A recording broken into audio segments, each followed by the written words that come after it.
दोस्तों स्वागत है आपका मेरे चैनल एसएस डिजिटल इंडिया में। आज मैं आपको बताऊंगा एक्सेल के अंदर फ्रीज और अनफ्रीज के बारे में। तो चलिए शुरू करते हैं। जैसे कि ये एक मेरी एक्सेल की वर्कशीट है। इसमें मैंने कुछ डाटा है मेरा। और अभी जब मैं इसको स्क्रॉल करता हूँ, अभी आप देखेंगे कि स्क्रॉल मैं कर रहा हूँ, तो जो मेरी ऊपर की जो टॉप की जो हेडिंग है, आप जैसे यहाँ पे मुझे चाहिए कि जो हेडिंग है मेरी, जैसे परचेज रिपोर्ट है या जैसे सीरियल नंबर है, पार्टी नेम है, स्टेट है, मैं इनको फ्रीज करना चाहता हूँ। तो इनको फ्रीज करने के लिए एक्सेल के अंदर ऑप्शन होता है, इसमें आपको क्लिक करना है व्यू पे।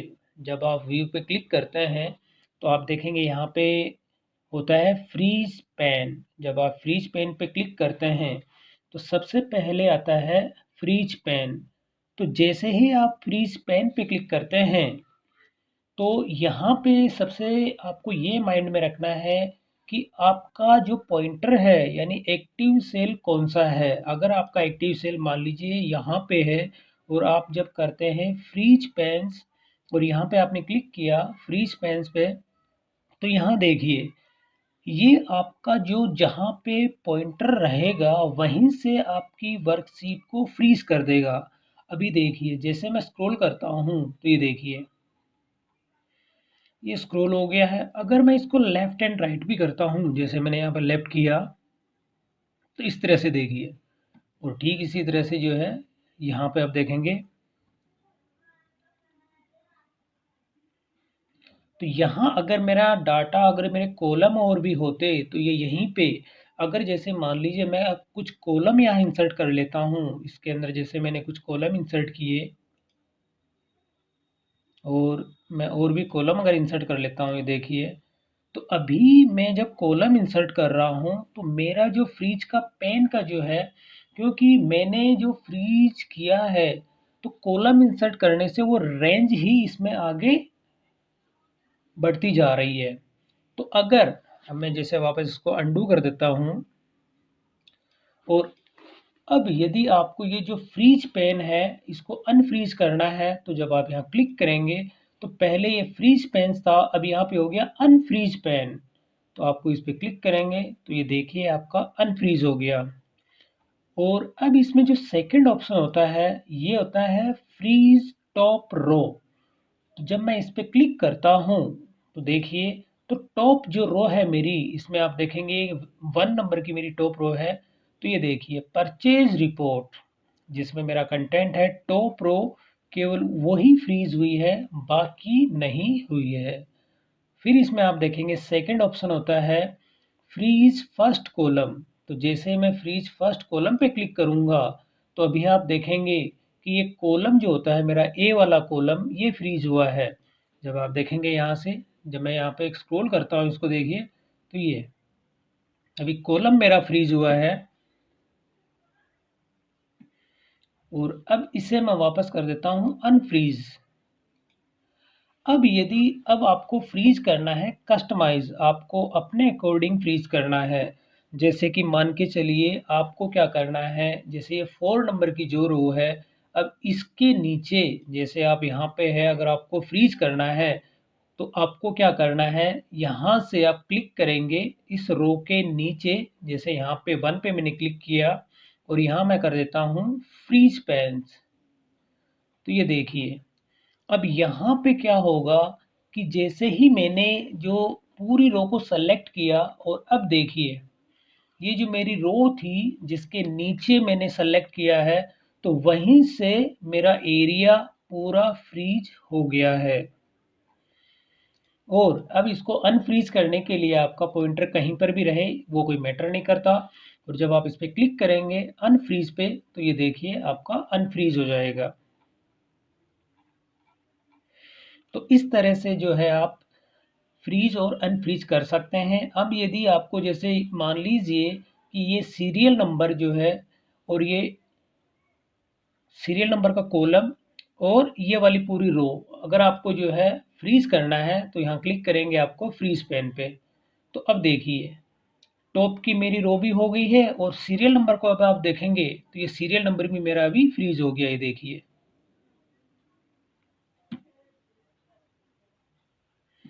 इस तरह से आप जो है अपने हिसाब से जैसे चाहें, जहाँ चाहें आप इसमें फ्रीज़ और अनफ्रीज़ यूज़ कर सकते हैं। अब आप इसमें देखेंगे इसी के पास में जो ऑप्शन होता है स्प्लिट का, जब आप यहाँ पे क्लिक करेंगे स्प्लिट पे, तो ये देखिए जहाँ पे आपका एक्टिव जो कर्सर पॉइंटर रहेगा या एक्टिव सेल रहेगा वहीं से इसको ये स्प्लिट कर देगा। अब जब आप दोबारा क्लिक करेंगे तो ये अनस्प्लिट हो जाएगा। अब जैसे मेरा पॉइंटर यहाँ पे है और मैं इसे कर देता हूँ स्प्लिट, तो ये देखिए इस तरह से जो है आपका डॉक्यूमेंट स्प्लिट हो जाएगा। तो यानी कि आपके डॉक्यूमेंट को ये है दो पार्ट में जो है अलग अलग स्प्लिट कर देता है। अब जब मैं वापस इसको एक बार क्लिक करूंगा तो स्प्लिट हो जाएगा और दोबारा क्लिक करूंगा तो ये अनस्प्लिट हो जाएगा। अब इसमें जो ऑप्शन होता है हाइड का, जब आप इस पर हाइड पे क्लिक करते हैं तो यानी कि आपकी जो वर्कशीट है उसमें जितने भी कंटेंट हैं, मतलब पूरी वर्कशीट आपकी जो है वो भी हाइड हो जाएगी। अगर आपको दोबारा इसको अनहाइड करना है तो देखिए ये अनहाइड का ऑप्शन एक्टिव हो जाता है। जब आप इस पर क्लिक करेंगे तो यहाँ पे ये नेम शो करेगा कि आपकी जो वर्कबुक है सेल एंड परचेज। जैसे ही मैं इसको क्लिक करूँगा ओके, तो ये देखिए वापस जो है मेरी अनहाइड हो जाएगी और मैं इस पर क्लिक कर देता हूँ वापस। अब इसमें आप देखेंगे कि यहाँ एक ऑप्शन होता है अरेंज ऑल और एक ऑप्शन होता है इसके अंदर न्यू विंडो। अब न्यू विंडो जो होता है इसका यूज़ क्या है कि जब आप इसमें अपनी जो वर्क की सीट है आपकी और इसमें जब आप क्लिक करते हैं, जैसे आपने क्लिक किया न्यू विंडो, तो आप देखेंगे कि एक जो है यहाँ पे मेरी एक नई विंडो ओपन हो गई है और इसमें आप देखेंगे जो नेम है मेरी वर्कबुक का सेल एंड परचेज और यहाँ पे आ गया टू। और इस जो मेरी मेन फाइल है ये है सेल एंड परचेज वन। अब आप देखेंगे इसके अंदर भी वही इसी की ये विंडो क्रिएट हो गई है जिसका नाम है सेल एंड परचेज टू। अब आप इसमें देखेंगे जैसे कि परचेज है और इस परचेज वाली सीट में मैं कुछ टाइप कर देता हूँ। जैसे मैंने यहाँ पे टाइप कर दिया ABC। अब आप देखेंगे कि ये जो मेरी नई विंडो है इसमें मैंने टाइप किया है और इसी चीज़ को जब मैं यहाँ चेक करूँगा, मैं प्रीवियस मेरी जो सीट है इसमें सेल एंड परचेज वन में और ये वापस जाके चेक करूँगा मैं परचेज के अंदर, तो आप देखेंगे ये देखिए ABC यहाँ पर भी मेरा टाइप हो गया है। अब वापस मैं उसी में जाता हूँ तो जैसे देखेंगे आप यहाँ पे मेरी सेल इन परचेज और यहाँ अगर मैं इसकी फॉर्मेटिंग चेंज करता हूँ या कलर कुछ भी करता हूँ तो वो सारी की सारी चेंजेस मेरी इसमें भी हो रहे हैं। और यदि मैं इसको अभी क्लोज कर देता हूँ तो ये सेव के लिए भी मैसेज फ्लैश नहीं करता। बट यदि जो मेरी मेन फाइल है जब मैं इसे क्लोज करूँगा तो ये सेव के लिए मैसेज डिस्प्ले करेगा कि do you want to save your changes sale and purchase. आपने जो चेंजेस किए उसे सेव करना नहीं करना। तो इस तरह की चीज़ें जब आप वापस यहाँ पे न्यू विंडो पे क्लिक करेंगे और इसका न्यू विंडो का मेनली यूज़ होता है कि आप अपनी जो है वर्कबुक है उसमें मल्टीपल सीट्स होती हैं।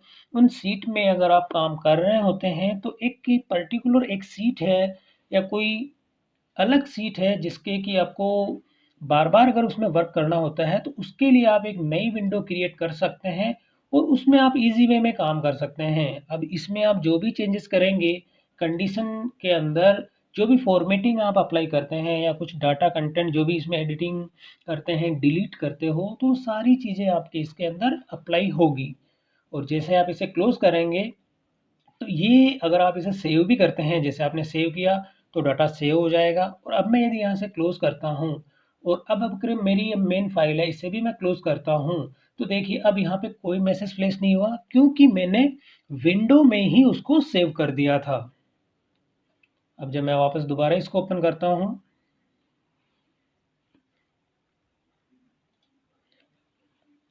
तो अब यहाँ अब आप देखेंगे कि जब मैं व्यू पे क्लिक करता हूँ और सेकंड इसमें होता है अरेंज ऑल। तो अब यहाँ पे जैसे ही मैं करता हूँ जैसे टाइल्ड और मैंने किया ओके, तो अभी आप देखेंगे मैंने इस डॉक्यूमेंट की 2 विंडो, यानी अभी आप फर्स्ट और ये सेकंड, जब आप यहाँ देखेंगे ये मेरी फर्स्ट नंबर की विंडो है जो कि मेरी मेन फाइल है, और ये मेरी सेकंड विंडो है। अगर मैं एक विंडो और क्रिएट कर देता हूँ, जैसे इसी में जाके न्यू विंडो, और अब यदि मैं यहाँ पे वापस व्यू पे क्लिक करता हूँ और यहाँ करता हूँ अरेंज ऑल, और जब मैं कर देता हूँ यहाँ पे हॉरिजॉन्टल, तो आप देखेंगे जैसे मैं हॉरिजॉन्टल करता हूँ तो जो मेरी विंडो है, ये आप देखेंगे ये मेरी विंडो 1 है, ये मेरी 2 है और ये मेरी 3 है। ये हॉरिजॉन्टल में इनकी जो है अरेंज हो गई हैं। अब जब मैं दोबारा यहाँ करता हूँ अरेंज ऑल और यहाँ कर देता हूँ वर्टिकल, तो ये देखिए सारी की सारी मेरी वर्टिकल में अरेंज हो जाएगी। और इसके अलावा जब मैं वापस क्लिक करता हूँ यहाँ पे मैक्सिमाइज करके अरेंज ऑल और यहाँ करता हूँ कैस्केड, और जैसे मैं क्लिक करता हूँ ओके, तो आप देखेंगे कि इस तरह से जो है जितनी भी ये विंडो है, और इसके अलावा जैसे मैं वापस करता हूँ अरेंज ऑल, और यहाँ आप देखेंगे एक ऑप्शन है विंडोज ऑफ एक्टिव वर्कबुक। अब इसका जो यूज़ होता है, अभी तो जैसे मान लीजिए मैंने एक ही ये मेरा डॉक्यूमेंट था, इसी के अंदर मैं ये अरेंज कर रहा था। अगर इसके अलावा मैं जो है इसे मिनिमाइज करता हूँ, इसे भी मिनिमाइज किया, एक विंडो जैसे मैंने ये अलग से ओपन की, ठीक है, और अब मैं यहाँ पे क्लिक करता हूँ व्यू, और व्यू के अंदर अरेंज ऑल। अब जब मैं यहाँ पे अप्लाई करता हूँ जैसे हॉरिजेंटल, तो आप देखेंगे कि यहाँ पे हॉरिजेंटल मैंने अप्लाई किया है, तो ये मेरी दो जो सीट थी उस पे दोनों ही अरेंज हुई है। अब यदि मैं वापस जैसे अरेंज ऑल पे क्लिक करता हूँ और यहाँ मैं कर देता हूँ विंडोज ऑफ एक्टिव वर्कबुक, तो अभी देखिए मेरा जो ये डॉक्यूमेंट है इसमें कोई भी विंडो मैंने अभी इसकी क्रिएट नहीं की है, तो इसमें कोई भी चेंजेस नहीं हुआ है। अब यदि मैं इसे मिनिमाइज करता हूँ और वापस इसमें आ जाता हूँ मेरी जो ये सेल एंड परचेज वाली, और अब मैं यहाँ करता हूँ अरेंज ऑल। अब देखिए ये मेरा इस पे चेक है, और जब मैं यहाँ पे करता हूँ वर्टिकल, जैसे वापस मैं करता हूँ ओके,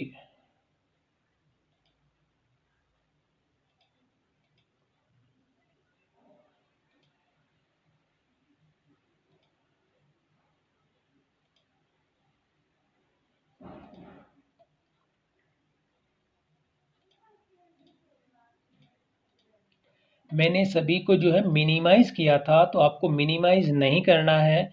और जब आप यहाँ पे करेंगे वर्टिकल, तो ये देखिए अभी यहाँ पे आप देखेंगे मेरी एक सीट और थी, ये है ब्रांच 5, ठीक है, ये भी मेरी अभी ओपन है। और अब यदि जैसे मैं यहाँ पे करता हूँ अरेंज ऑल, अब मैं इसको अनचेक कर देता हूँ और अब मैं यहाँ पे कर देता हूँ हॉरिजेंटल, तो अभी आप देखेंगे जितनी भी मेरी यहाँ पे विंडो ओपन थी या फाइल जितनी भी होती है एक्सेल की, उन सबको इसने अरेंज किया है हॉरिजेंटली।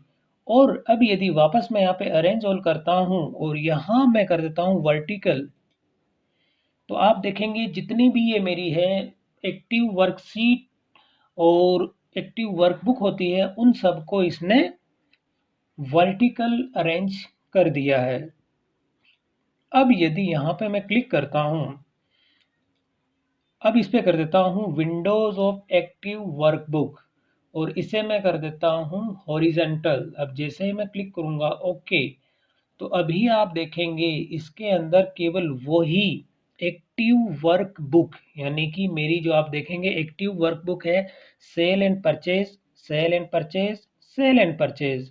जबकि अगर मैं इसे क्लिक नहीं करता हूँ, जैसे मैंने अरेंज ऑल और यहाँ पे मैंने इस पे हटा देता हूँ, अब मैं करता हूँ वर्टिकल या हॉरिजेंटली रहने देता हूँ, जैसे मैं करता हूँ ओके, तो अभी आप देखेंगे इसके अंदर एक सीट मेरी और ऐड हो जाएगी। जब मैं वापस यहाँ पे अरेंज ऑल, वर्टिकल और ओके, तो यहाँ देखिए मतलब ये एक सीट जो है एक्टिव वर्क सीट के अलावा मेरी एक मैंने और ओपन की थी ब्रांच 5 की, उसको भी इसने अरेंज किया। और इसके अलावा इसमें एक ऑप्शन होता है यहाँ पे, व्यू साइड बाय साइड। इसमें क्या होता है, जब आप इस पे क्लिक करते हैं तो आप देखेंगे कि आपके सामने जितने भी आपने ओपन कर रखी है विंडो या फाइल, तो यहाँ पे लिस्ट आ जाती है। जैसे मैं क्लिक करता हूँ ओके, तो अभी आप देखिए, जैसे ही मैं यहाँ पे क्लिक करता हूँ तो यहाँ ये ऑप्शन होता है कि लिस्ट बाय लिस्ट, और ये सेकंड नंबर होता है कि स्क्रोलिंग। हम जब आप इसमें कर रहे हैं सिंक्रोनाइजिंग स्क्रोलिंग, जब आप इस पे क्लिक करते हैं तो यहाँ पे आप देखिए कि दोनों सीट एक साथ स्क्रोल होती है। जब आप इसकी सिंक्रोनाइजिंग को अगर स्क्रोलिंग ऑफ कर देते हैं तो यहाँ देखिए अब ये स्क्रोलिंग नहीं होगी। इसका यूज़ यहाँ जब करते हैं, जब आप जैसे सेम आपकी वर्कशीट होती है, अब उसमें अगर आपको डाटा चेक करना है कि जैसे मान लीजिए आपकी सेल एंड परचेज की दो सीटें हैं, अब दोनों सीटों को आपस में आपको कंपेयर करना है। तो इसके लिए आप क्या करेंगे, जैसे साइड बाय साइड आपने क्लिक किया और यहाँ से आप देखिए आपने जो विंडो क्रिएट की है, जैसे टू, अभी मैंने 2 नंबर की विंडो, अब ये आपकी परचेज की है और ये आपकी सेल की है। ठीक है, अब मैं यहाँ से जैसे सेल मैंने सेलेक्ट किया। अब अगर दोनों को आपको यहाँ से टैली करना है, तो टैली करने के लिए क्या होता है कि आप यहाँ से ऑप्शन क्लिक की, जैसे आपकी सिंक्रोनाइजिंग स्क्रॉल जो है आपका ऑन है। अब जब आप यहाँ पे स्क्रॉल करते हैं, ये देखिए तो दोनों सीट का डाटा एक साथ स्क्रॉल हो रहा है। तो इस तरह से जो है आप सीट का आपस में डाटा कंपेयर कर सकते हैं, चेक कर सकते हैं। और जब आप इस पे क्लिक करेंगे वापस रीसाइज पे, तो ये देखिए इस तरह से आपकी जो है वापस साइज जो है रीसेट हो जाएगी। अब वापस मैं इसको कर देता हूँ मैक्सिमाइज। तो इस तरह से जो है आप इसमें एक्सेल के अंदर फ्रीज और अनफ्रीज, और इसके अलावा कि किस तरह से आप अपने डॉक्यूमेंट्स को या सीट्स को अरेंज कर सकते हैं, तो सारी चीज़ें इसके अंदर मैंने आपको बता दी। और इससे रिलेटेड अगर आपकी कोई क्वेरी है या किसी भी तरह की कोई प्रॉब्लम है, तो आप मुझे कमेंट करके बताएं। और अगर वीडियो आपको पसंद आए तो इसे लाइक और शेयर ज़रूर करें।